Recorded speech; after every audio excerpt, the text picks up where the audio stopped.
Okay, we're back. We're live. We're doing Community Matters here with Robin Stueber, and she's an executive coach. But a word on executive coaching.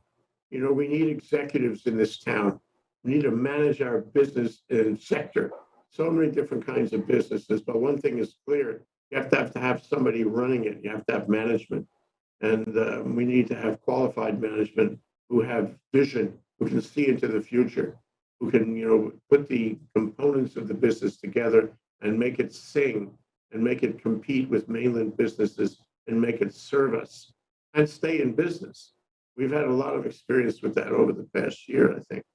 So, Robin, welcome to the show. It's nice to have you. It's nice to be able to talk to an executive coach. Thank you, Jay. I'm really excited to be here. Thank you so much. So, what is an executive coach? I've been interested in coaching. I mean, being coached all my life, I think. But what does an executive coach do for me? Well, I loved your intro, Jay, because being an executive or even a business owner, or even a small business owner is not easy, right? You just talked about a lot of the complexity that's involved in leading teams, making business decisions, navigating the macro world, especially in changing times like we are now. And if the executive is at the helm, or if a team of executives are at the helm and navigating the ship, they all have to work together. We're talking about relationships, and we're talking about what's inside that executive's mindset and in that executive's head. And so what I do as an executive coach, Jay, is I work one-on-one with executives, leaders, business owners. I think even moms are considered executives today, right? And I help them to, navigate through various types of challenges that they might have so that they can reach their goals. So is this on a sort of an ad hoc basis where I'm having an issue? Something is not right in my company or whatever, my enterprise. And I say, gee, I better talk with someone about fixing that. I better get oriented on how to deal with that. And I call you, or is it about like every Wednesday at 2:00, you and I have a standing meeting and I bring all my issues to you? Which one, or is it both? It's a little bit of both, Jay. I don't get involved in business decisions specifically, but I am able to help an executive or a leader examine their own thinking about the problem. So it's a reflective exercise through a conversation with me. And the thing about an executive coach and working one-on-one is that the conversation is confidential. And so the executive is comfortable and feels safe in really expressing everything that they're sensing, that they're feeling.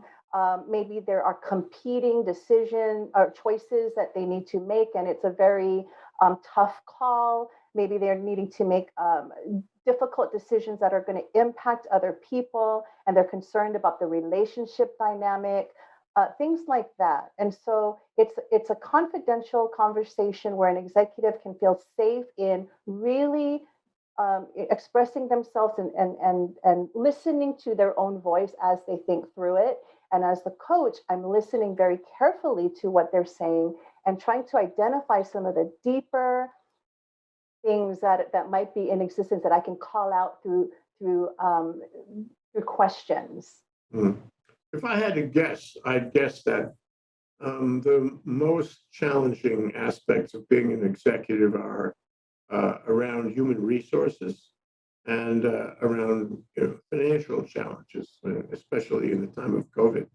Raising money, spending money, making business decisions with limited funding, all that. And the third thing I would guess is planning for the future. Because if you're static about this and you're looking at your own shoelaces all day, you can't possibly have a dynamic business that will change as the world changes. And so you always have to be looking for the future, not only in technology, but in everything. So how right am I when I identify those three areas? No, I think you are right. Most executives and the executives that I've worked with, my clients, have a very, very keen intuition a sense, right, about the direction that they intuitively know they should be going down, or they have goals that they've set that have charted the direction. But in between where they are now and where they know they need to go, or where they sense they need to go, are issues, right? And you brought them up earlier. You talked about human resources issues, financial issues, other kinds of dynamics that are involved in that, and that can create a little bit of fuzziness, or maybe even a lot of fuzziness. Maybe there are teams of executives that have competing interests, or one person it feels very strongly about one direction, and the other one feels more strongly about a different direction. So how do you navigate through that negotiation, not only between people, but internally, as you think through what your personal approach and communication is going to be? And that's very complex, and that requires time. And that's one of the other value things that I bring to my clients, is that taking the time to actually stop, take a close and deep look at the what they're dealing with, because executives are moving at 200 miles an hour every day, right? 24/7. They're just gone. They're just going, Well, going, they going. shouldn't they?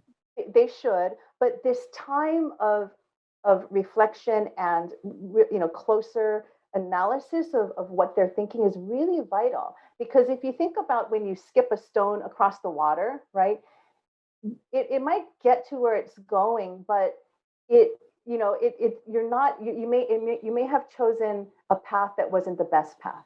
You may have missed other opportunities. There's so many things that you can miss when you don't take a little bit more time to stop and examine what some of your intuition is telling you, or other information that you're getting.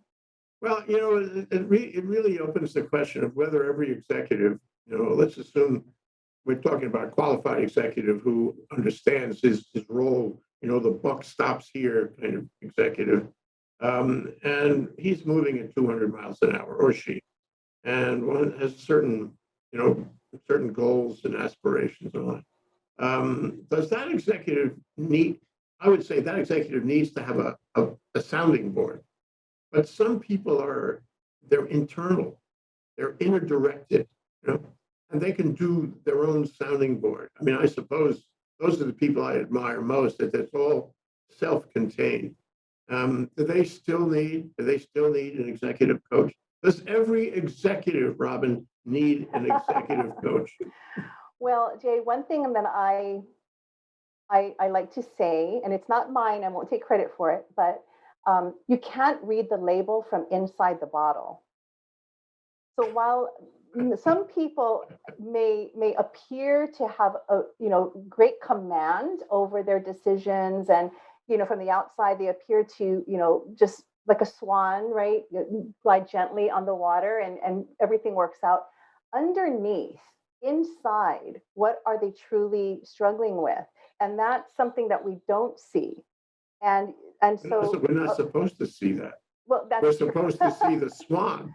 That's true. That you're right about that. But that's why leaders need coaches, because they're you said you're right about the sounding board. Your spouse a lot of times is can't relate sometimes.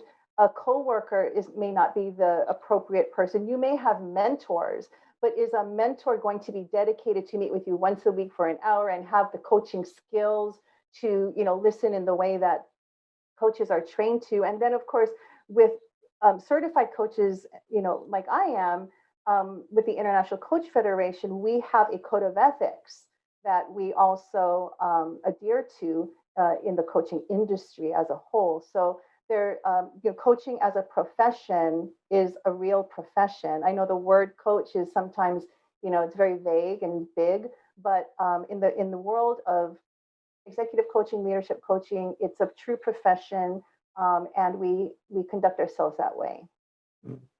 Oh, does a coach have aside from the certification you mentioned, you have special training, go to school? Do you study, I don't know, business or business psychology or sociology in order to become a coach? What do you have to do? Yeah, I'm thinking about becoming a coach myself, actually, Robin. Yeah, that's I can coach my wife. yeah. She runs the household. That is a really great question, and there are various paths to coaching. To be honest, there is the academic route.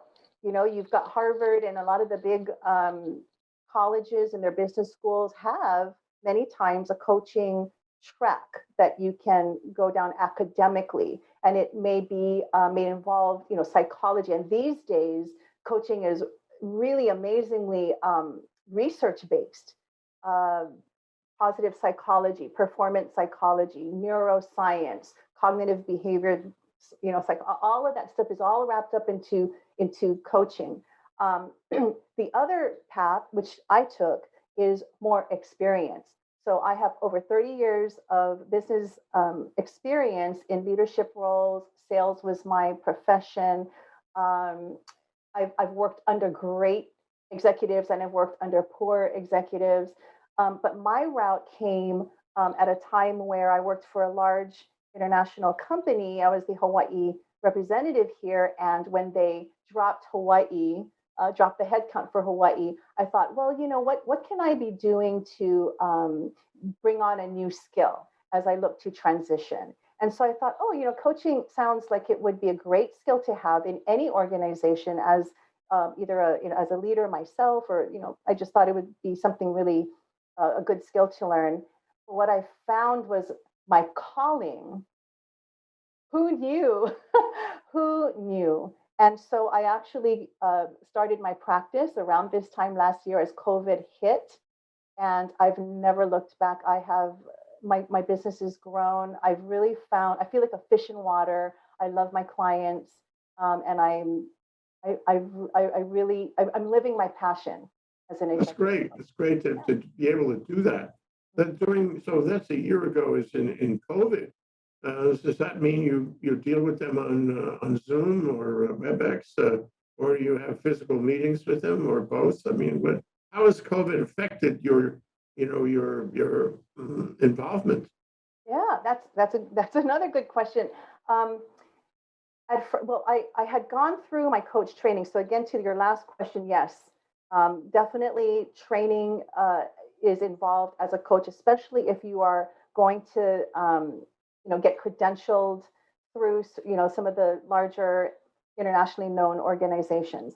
So I did that training, and then I was looking to start my practice. And right about when COVID hit, I thought, oh no, what do I do? Should I hold off on this? What should I do? But I thought, you know what? I'm just going to go ahead and do it. I mean, who knows? This could be the perfect time to do it. And so I launched my practice in April 2020, and I leveraged my personal network. I just reached out to folks that I knew, and I said, hey, this is what I'm doing. Is this something that you would benefit from?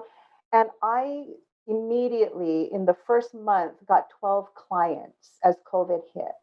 And it's surprising because I was expecting to um, get executives and leaders who were um, thrown off by COVID. Oh no, what's going to happen? I thought it was going to be more of a fear based, like, what do I do? But it was the opposite, Jay. Really surprising. These are leaders who said, you know what? I'm working from home right now. I've got this time. I'm going to spend it doing some personal development. Oh my gosh, Robin, you came at the right time. And so the majority of my clients in that first few months were looking to work on themselves, anticipating that, hey, I got the time now. I'm going to raise my game. And that's how I started. It was great. That makes a lot of sense. Mhm. Because in the past year, people's lives have been, put off. Including their executive lives, Mhm. and they have had to figure out how to rejigger their time and their management of people, because everybody is sort of spread out now with Zoom and so forth. New issues, new human resources issues, for example, new financial issues. If you're not making any money in your company, all those things, and new issues about where are we going on this. In a time when it's all confusion and unknowable things about the future. So, if I were an executive in, say, the year 2020, I'd say, really, I gotta hunker down. I gotta spend time figuring all this out. This is not this is not what I signed on for. This is something different. Of course, we have learned that life is always different. The only thing that's constant is change, you know? Right.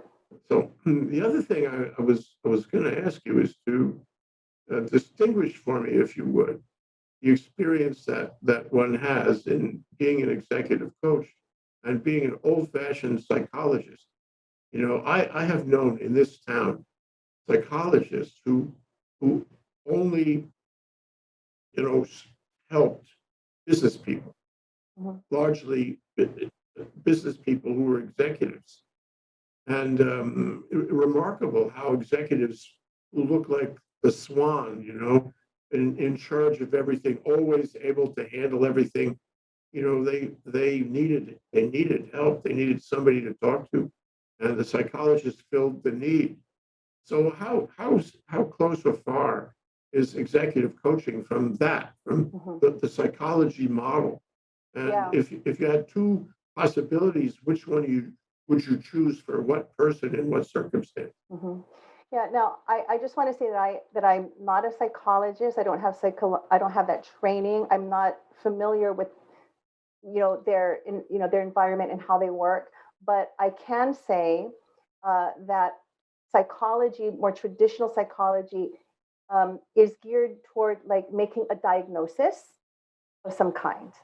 So they're looking for certain things within their patient, right, or client that will is identifiable through a diagnosis of some kind, and then they have a protocol to address it. Um, and that's a more of a traditional model. What's happened in the last I would say maybe less than 10 years, but I know that it's been going on for a while, but it's becoming a lot more prevalent now, is the idea of positive psychology. And that's where now coaching has really partnered with the psychology profession, because positive psychology looks at what makes human performance meaning, um, valuable, right? What helps a person thrive physically and mentally. Having this mental strength, mental fitness is also a phrase that you hear a lot more these days. So this is more along the lines where psychology, positive psychology, and coaching have kind of come together. And we use a lot of the concepts of positive psychology in our coaching. So Mm, I don't work with a client and try to diagnose anything. I work with a client to help them uncover a clearer understanding of their goals or their purpose, a clearer understanding of the problem that they are dealing with, a clearer understanding of what some of the roadblocks are that they're facing. And I help them to then identify paths that they can take. And then I can help them to formulate action steps. And then I can help to be an accountability partner once mm, they identify certain action steps. So I don't get involved in diagnosing. I get involved instead with clarification and positive psychology concepts and applications to help my client move forward. yeah, self-awareness. Yeah. Yeah, that's a part of it too. Yeah. I know one guy calls himself a life coach, Hmm. and I guess he's not necessarily limiting his practice, so to speak, to executives, but everybody. Yeah. So, query, what's the difference between a life coach and an executive coach? Is it the same, except you're specializing in executives? Yeah. That's a in the coaching field, there aren't really clear cut delineations, like there are oncologists, cardiologists, right, orthopedists, right, those kinds of things. I actually would say that I probably do, so to some degree, life coaching. It all depends on what my client brings to me. Perhaps for me, executive coaching speaks more to the primary role that my clients have. And because I have a business background. I can really understand and relate to the issues that my clients are, might be bringing to the table. There are other kinds of executive coaches and team coaches and leadership coaches that work with organizations, teams, groups. It also raises in me a curiosity about the difference between a coach, let's say an executive coach, and an accountant who would address financial matters, a lawyer with whom you can have very private conversations and all kinds of legal matters, which an executive should be concerned with, and various I don't know specialties, if you will, on certain issues. And I know that you can't be all things to all people, and you can't be expert in all those areas, and you wouldn't want to. Right. But what's the difference between a very close relationship with, say, an accountant or a lawyer? As it relates to coaching, I would say that this is where fit is really important. Most coaches will offer a complimentary discovery session, and I do the same. It's 30 minutes. It's really to talk with the potential client to understand what it is that they're trying to achieve, and to make sure that there's an alignment of the kind of coaching that I do and what the client is looking for. There's also, if I can clearly tell that the client it has a need that I cannot address, I will, then it's not appropriate, and I would tell the client that this is not an area that I work in. But sometimes, they'll bring something to the table that is not specifically, having to deal with their role as an executive. For example, I work quite a bit with a number of clients who, because of COVID, have had a reflection on their current jobs, and they're going, I'm not sure if I'm happy here, but I don't know, if this is security, but I'm not really. I'm thinking that I might want to change. Yeah, career planning. Now we're talking about career planning. Yeah. In a way, but it's also, I can support their goal to just do that initial self-reflection. Is it truly that it's time for me to make a change, or is it that I need to change my mindset and that I can make this role, work for me? I just need to shift something about how I'm approaching it. Yeah. So, yeah. Mm-hmm. Well, it strikes me, you can quote me on this actually, Robin, that not all executives are the same. That's my fundamental principle. And I'm sure you work with that possibility and that fact. But some executives are, how shall I say, they're stunks. They're not qualified. They're never going to be qualified. They're never going to be executives. They're not the right material, or the swan, so to speak. Yeah. What do you do with that? Do you try to make them into a better model, or do you say, look, I'm afraid I can't help you. You should get a job. Yeah. Well, my role is to help them be the best person that they see themselves being.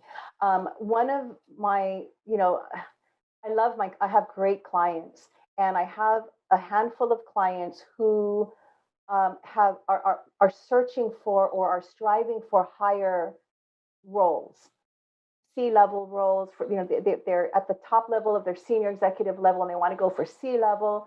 They're striving to get higher levels in executive roles. C-level means chief. What was that? Yes, chief. Chief of something.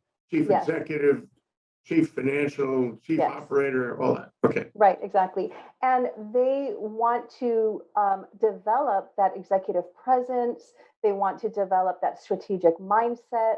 Or when they do enter into that role, because I've had clients who started with me where they're working on their executive skill set, and then they actually land that executive role. So now my role is, okay, let's navigate through this new place with complete, presence of mind, right? Let's look at all the angles so that they're going into this new role at this higher level of responsibility and influence, um, in the best way possible, and setting themselves up. So that has been some of the most rewarding client experiences for me, is to actually work with clients who have a goal to achieve higher, actually get there, and then be mindful about how they approach it. It's not like, I'm a C now, and then they're off. No, it was like, okay, I'm a C now. I want to do this right. Robin, help me do this right. And we work on that. Yeah, that's great. Mhm. So you said before that when you started out, 12 people approached you, and in short order, you had 12 clients. Yeah. Is that an optimal number? I mean, it seems to me if you're working with someone, you're committed, you need to spend time, A, with that person, but B, figuring out that person, who knows, researching things, whatever it is that you do to prepare to give advice to that person. Is 12 too little, too much, or is it exactly the right number for a career coach to handle? Um, there's actually capacity to work with many more than 12 at a given time, because not all of them, um, have weekly sessions, and the sessions are typically 1 hour. I have worked with probably more than 50 clients total now in the last year. They've been here in Hawaii. They've been on neighbor islands. They've been on the mainland, from New York to California. I've worked with clients in Canada, from the east coast of Canada to the west coast of Canada. I've even had a Wow. client in Kuala Lumpur and one Wow. in Tahiti. Wow. So Wow. it's across time zones, right? I was working in the evening when I had my Kuala Lumpur client, but I'm working in the morning when I have my New York client. And then, of course, sprinkled throughout the day with clients here in Hawaii. So it all just depends on, it's all, I know that I only have so many working hours in the day, but, after we work for a number of weeks consecutively, we get to a pace where it typically drops to maybe once every other week, or I have clients who just do maintenance coaching once a month. And so that works out great. You know, it strikes me, Robin, that if I'm an executive on the way up, trying to be that swan, and trying to look like I'm in charge of everything, I have a lot of political issues. I have political issues with competing with my peers. I have political issues with competing with the employees, below me, who may take pot shots at me. And I have political issues in the outside, in dealing with my clients and dealing with political officials of some kind or another, of dealing with the people that I need to deal with, to buy and sell things and get services and what have you.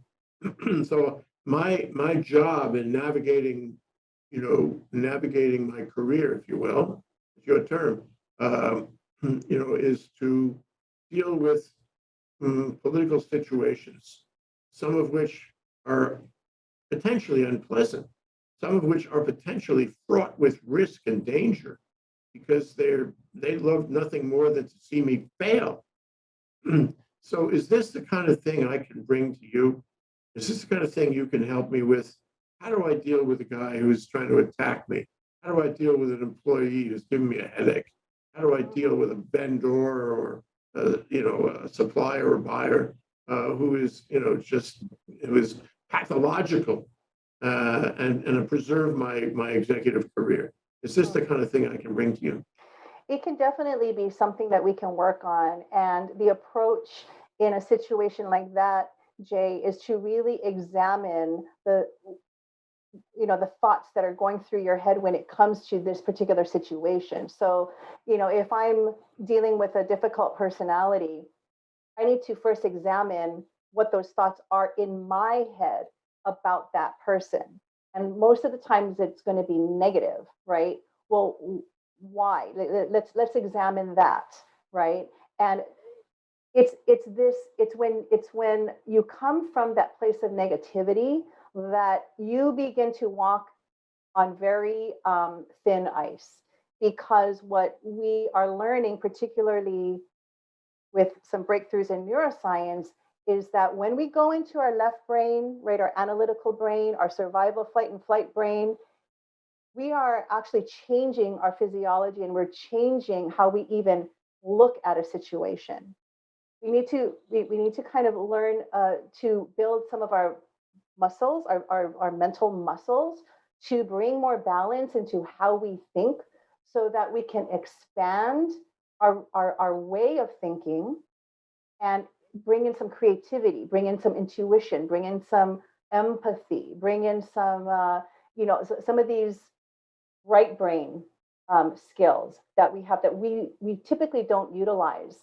And I'll make a very strong example of this.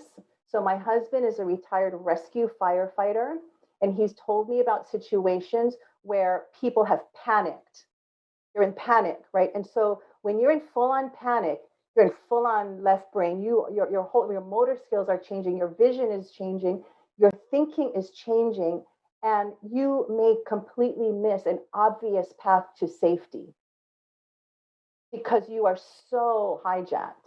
And that is the same when it comes to work, business, and when it comes to um, mindset and executive operation, because you may actually be limiting your choices without even knowing it. You may actually be closing off on the creative, out of the box thinking that you may need to get to work better with this person or get out of the situation you're in. So this is how the psychology and the more modern breakthroughs in neuroscience and all of these things are helping coaches like me work with our clients around those difficult areas. Yeah, that's very helpful, actually. Put it that way. I remember when I practiced law, the first thing we would do is develop an awareness of the problem in as much detail as possible. And of course, we would learn the law that applies, or we would know the law that applies. And then, and this was the big one, in rationally evaluating our options, all of them, every single option, and then ticking through the list of options to see which one worked and which one didn't work, and then ultimately in selecting the best one. Mhm. And if you followed that path, you usually did okay in selecting the best option. Yeah, But here at the end of our show, we have a few minutes left, and I wanted to have a case study with you. You mind if we have a case study? sure. Okay. Oh, Okay. This is a situation. Okay? you want me to bring a case study to you? No, I'll bring one to you. Oh, okay. Okay. I run a people business, and the impressions that people have of my business and me, very important. Mhm. And I need to demonstrate that my business is safe. Okay? And during the time of COVID, I let a lot of my employees go because I couldn't afford to have them, and I was in a shrunken mode, reduced operational mode. Now it's time in some businesses to open up again. But I have to demonstrate to my clientele that it's safe. So now I have an applicant who comes to me, wants a job. And I say to the applicant, have you been vaccinated? And the applicant says, no, even though he could be, or she could be. No, I don't believe in vaccinations, and I haven't been vaccinated, and I don't intend to be vaccinated. Okay.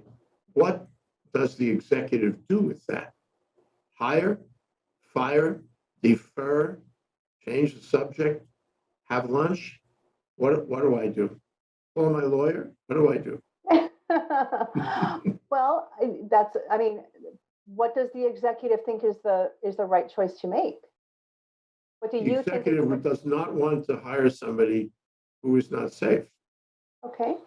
Then it seems to me that the answer is already lying within.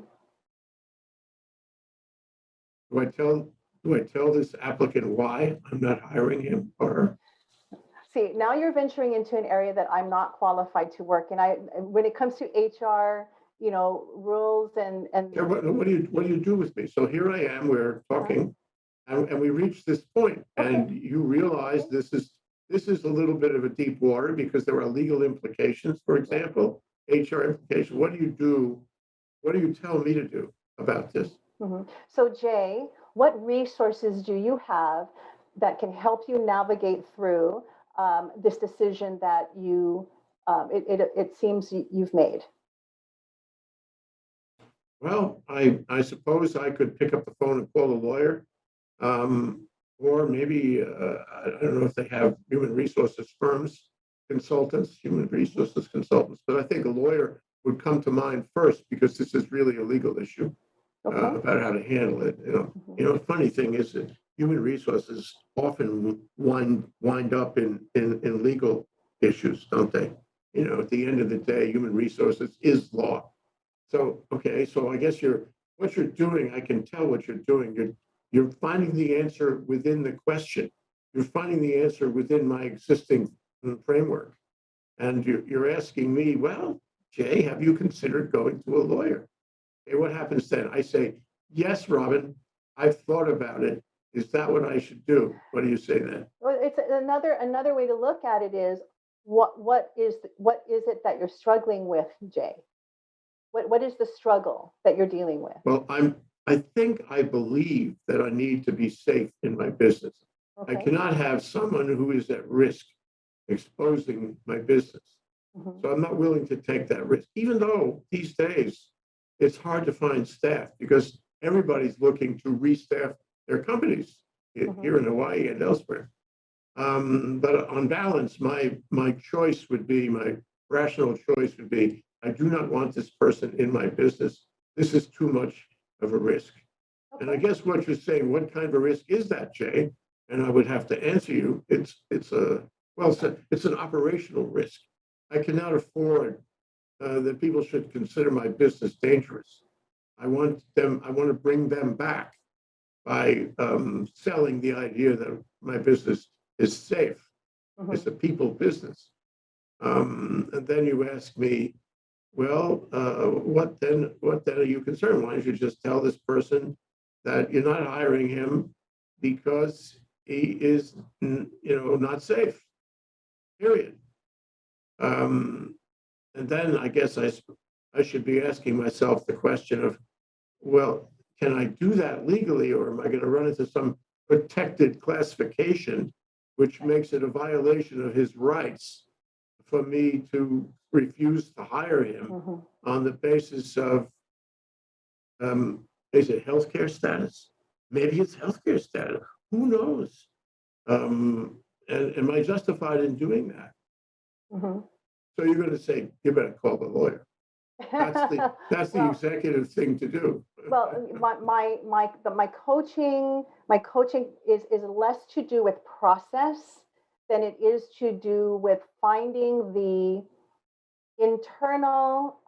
your internal struggle with making a decision. In this case study, it doesn't sound like you're struggling. It's the process that sounds like you want to get clarity around. So in that case, it's like, okay, well, what resources do you have to help you with that process? But if you were struggling with, I don't know, Robin, I'm a little bit worried because, if you were struggling internally with that issue, then I would go deeper into, okay, Jay, how are you feel? What is the struggle? Articulate it a little bit. Let's get clarity on what is the struggle. What are you weighing, right? What is the negative thought going into your head? I don't want I want my workplace to be a safe place. Okay, what does that mean? What does safe mean? It means I want my employees all to be vaccinated. Okay, we just got a very clear statement out of that, and that's a new understanding of it that we didn't have at the start. So now you can work with that. Now you just said, I want all my employees to be vaccinated as a policy. Now, is that HR compliant? what resources do you have where you can find that out? And then we've just moved the entire thing forward. Well, that's very helpful, actually. It clarifies it for me. Not that I have that problem, but it clarifies it for me. Yeah. So let me return to the opening here for a moment. I do believe that that the quality of a business community really depends on the quality of its executives. They can take their companies forward, or they can bust them. They can make money, or they can go bankrupt. And largely, it's a question of how good the management is, isn't it? I mean, frequently, if not always, a question of how good the management is. So it seems to me to follow syllogistically that if you have better managers, you have a better economy, and we are trying to do that now. We are trying to have a better economy, and one way to have a better economy, of course, is to improve the quality of our management or bring people up and train them to be better managers. Therefore, the question I put to you, my final question is: do we have enough coaching going on? Because the human aspect of this is that not everybody can be his own sounding board. Yeah. And that all of us, or very nearly all of us, need to have a sounding board, thus a coach. Do we have enough coaches on Bishop Street? I don't know the answer to that from a quantitative perspective, but I can tell you that it's a very exciting time in coaching right now. Coaching is just booming because I think of the recognition that we're all in this together. We're all in this together, and coaches come in all kinds of flavors, all the way from performance coaches, which traditionally as, like, let's say sports coaches is the most recognized performance coach, right? All the way to like this life coach, spiritual coach, every flavor in between. As long as people want to self-improve, as long as people want to strive for something bigger than themselves, as long as people have goals that they want to meet, as long as people want to look internally to see, okay, how can I make myself better? Because when I make myself better, I am a part of making my community better. And as our community gets better, our nation gets better. As our nation gets better, the world gets better. So it all starts with the individual. And that's why I love doing one-on-one coaching, because we're all human. We all kind of have this struggle in our minds, with this struggle with the negative, with the critical, and this need to really tap into some of the other areas of our brain that would be much more beneficial to creating a society that is inclusive, that is diverse, that is more human, more empathetic, more creative, more innovative, right? And we can probably solve a whole lot of problems if we all start, if each executive, each leader, each business owner starts with themselves. So much more to talk about. But Robin, we're out I'll of come time. back. Yeah, well, I want to talk to you about that. Anyway, this is Robin Stueber. She's an executive coach and more. And I really have enjoyed this discussion. It's helped me clarify some of my own thinking even. Thank you so much, Robin. I look forward to further discussions with you. Thank you, Jay, so much. I've enjoyed it. Aloha. Have a good afternoon.